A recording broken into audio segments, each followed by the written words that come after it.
ગુજરાતના રાજકારણમાં આજે એક એવો ચુકાદો આવ્યો છે જેના પડઘા ગાંધીનગરથી લઈને ડેડિયાપાડા સુધી સંભળાઈ રહ્યા છે। આમ આદમી પાર્ટીના ફાયરબ્રાન્ડ આદિવાસી નેતા અને ડેડિયાપાડાના ધારાસભ્ય ચેતર વસાવાને રાજપીપળા સેશન્સ કોર્ટે 7 વર્ષની જેલની સજા ફટકારી। માત્ર ચેતર વસાવા જ નહીં પરંતુ તેમની પત્ની સહિત કુલ 9 આરોપીઓને કોર્ટે દોષિત ઠેરવ્યા છે। આ સમગ્ર કેસ શું રહ્યો અને હવે ધારાસભ્ય પદનું શું થશે? કેમ રાજકીય આરોપ પ્રત્યારોપનો દોર શરૂ થયો છે? જોઈએ આ રિપોર્ટમાં।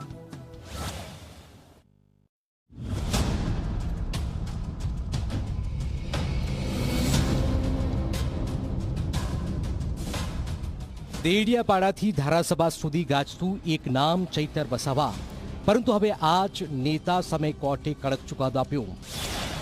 રાજપીપળા સેશન કોર્ટે ચૈતર વસાવા, તેમની પત્ની સહિત કુલ 9 આરોપીઓને 7 વર્ષથી જેલની સજા સંભળાવી છે। ચુકાદા બાદ રાજકારણમાં ભારે ગરમાવો જોવા મળી રહ્યો છે। સમગ્ર કેસ નવેમ્બર 2023માં નોંધાયેલી એક પોલીસ ફરિયાદ સાથે જોડાયેલો છે। આરોપ હતો કે વન વિભાગના કર્મચારીઓએ સરકારી જમીન પરથી ગેરકાયદે કરાવેલું વાવેતર દૂર કર્યું હતું। આ ઘટનાની અદાવત રાખીને ચૈતર વસાવાએ વન કર્મચારીઓને પોતાના ઘરે બોલાવ્યા, જ્યાં તેમની સાથે મારામારી થઈ, સરકારી ફરજમાં અવરોધ ઊભો કરાયો અને બંદૂક વડે હવામાં ફાયરિંગ કરીને ધમકી આપવામાં આવી હતી। સરકારી પક્ષના જણાવ્યા પ્રમાણે ઘટનાના બીજા દિવસે વન કર્મચારીઓ પાસેથી 60,000 રૂપિયાની ખંડણી માંગવાનો પણ પ્રયાસ થયો હતો। કેસ નોંધાયા બાદ ચૈતર વસાવા લાંબા સમય સુધી ફરાર રહ્યા હતા અને ઘટનાના 1 મહિના 9 દિવસ બાદ પોલીસ સમક્ષ હાજર થયા। લાંબી ટ્રાયલ અને કાયદાકીય પ્રક્રિયા બાદ કોર્ટે તમામ આરોપીઓને દોષિત ઠેરવ્યા। આમ આદમી પાર્ટીના ધારાસભ્ય ચૈતરભાઈ તેમજ તેમના જે અન્ય સહ આરોપીઓ હતા, એમાં 5 પુરુષ આરોપી હતા અને 4 સ્ત્રી આરોપી હતા। એ તમામને 7 વર્ષની કેદની સજા અને 25,000 રૂપિયા સુધીનો દંડ 25,000 રૂપિયાનો દંડ ફટકાર્યો છે।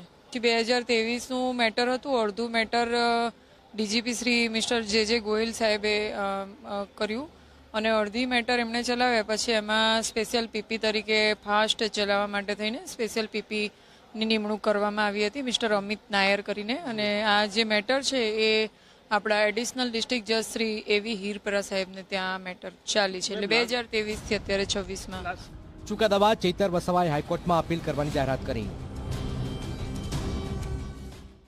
આજે સેશન કોર્ટ દ્વારા એક કેસમાં અમને 7 વર્ષની સજા ફરવામાં આવેલી છે। નામદાર કોર્ટની જે પણ સુનાવણી છે એમનો આદર કરીએ છીએ, સન્માન કરીએ છીએ અને આગળ વકીલોની સલાહ લઈને આગળ વધીશું અમે। બીજી તરફ આમ આદમી પાર્ટીએ આ ચુકાદાને રાજકીય ષડયંત્ર ગણાવ્યું। આપના ધારાસભ્ય ગોપાલ ઇટાલિયાએ આરોપ લગાવ્યો કે ભાજપે ચૈતર વસાવાને ફસાવ્યા છે। ભાજપે ચૈતર વસાવાને ઝુકાવવા માટે, ડરાવવા માટે, એને મનોબળ તોડી નાખવા માટે અનેક પ્રયત્નો કર્યા કે ભાજપ સામે ઝૂક્યા નહીં અને એટલે ભાજપના પેટમાં તેલ રેડાયું અને અચાનક જ સજા થઈ ગઈ। સરકારી પંચ, સરકારી પોલીસ, સરકારી વકીલ, ફરિયાદી સરકારી, સાક્ષી સરકારી, બધું જ સરકારી।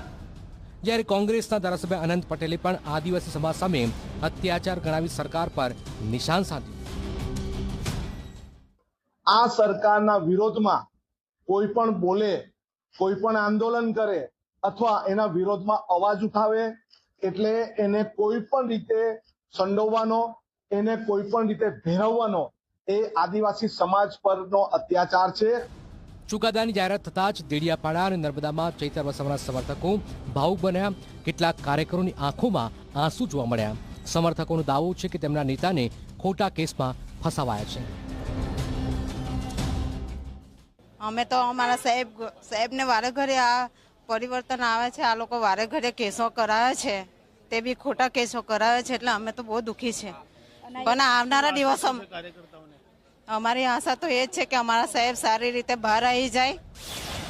હવે સૌથી મોટો સવાલ, શું ચૈતર વસાવાનું ધારાસભ્ય પદ બચી શકશે? પૂર્વ વિધાનસભાના અધ્યક્ષ રાજેન્દ્ર ત્રિવેદીના જણાવ્યા મુજબ 2 વર્ષથી વધુ સજા કેસમાં ધારાસભ્ય પદ અંગે સ્પીકર નિર્ણય લઈ શકે છે અને 7 વર્ષની સજા પડતા પદ રદ કરવાની પ્રક્રિયાઓ શરૂ થઈ શકે છે। જોકે જો હાઈકોર્ટ સજા પર સ્ટે આપે તો સમગ્ર કાયદાકીય સ્થિતિ બદલાઈ શકે છે। 7 વર્ષની સજા થાય એટલે 2 વર્ષથી વધુની સજા હોય એટલે ચોક્કસપણે પહેલું તો એમને જેલમાં જવું પડશે. આમાં જામીન સેશન્સ કોર્ટ આપે એવું મને લાગતું નથી, કારણ કે મૂકી શકાય જામીન અરજી, પણ કારણ કે 5 વર્ષથી વધુની સજા હોય છે, સામાન્ય રીતે જામીન આપતા નથી હોતા. પરંતુ જેવી આ બાબત સર્ટિફાઈડ રીતે માનનીય અધ્યક્ષશ્રી સમક્ષ મૂકવામાં આવશે ગુજરાત વિધાનસભાના સેક્રેટરી મારફતે કે ભાઈ આ ધારાસભ્ય છે ને એમની સામે આટલી 2 વર્ષથી વધુની સજા થઈ છે, તો ત્વરિત એના પર નિર્ણય લેવો જોઈએ અને નામદાર સ્પીકર એના પર ત્વરિત નિર્ણય લઈ શકે અને એમને તાત્કાલિકમાં એમનું સભ્યપદ રદ કરી દેશે. એક તરફ 7 વર્ષની સજા, બીજી તરફ રાજકીય સહાનુભૂતિ અને કોર્ટના ચુકાદા સામે હાઈકોર્ટનું દરવાજું. હવે સૌની નજર રહેશે આગામી કાયદાકીય લડાઈ અને સ્પીકરના નિર્ણય પર. ચૈતર વસાવા માટે આ લડાઈ હવે માત્ર કોર્ટરૂમ સુધી સીમિત નથી રહી, પરંતુ તેમના રાજકીય ભવિષ્યની પણ સૌથી મોટી કસોટી બની ગઈ છે. Bureau report, Zee media.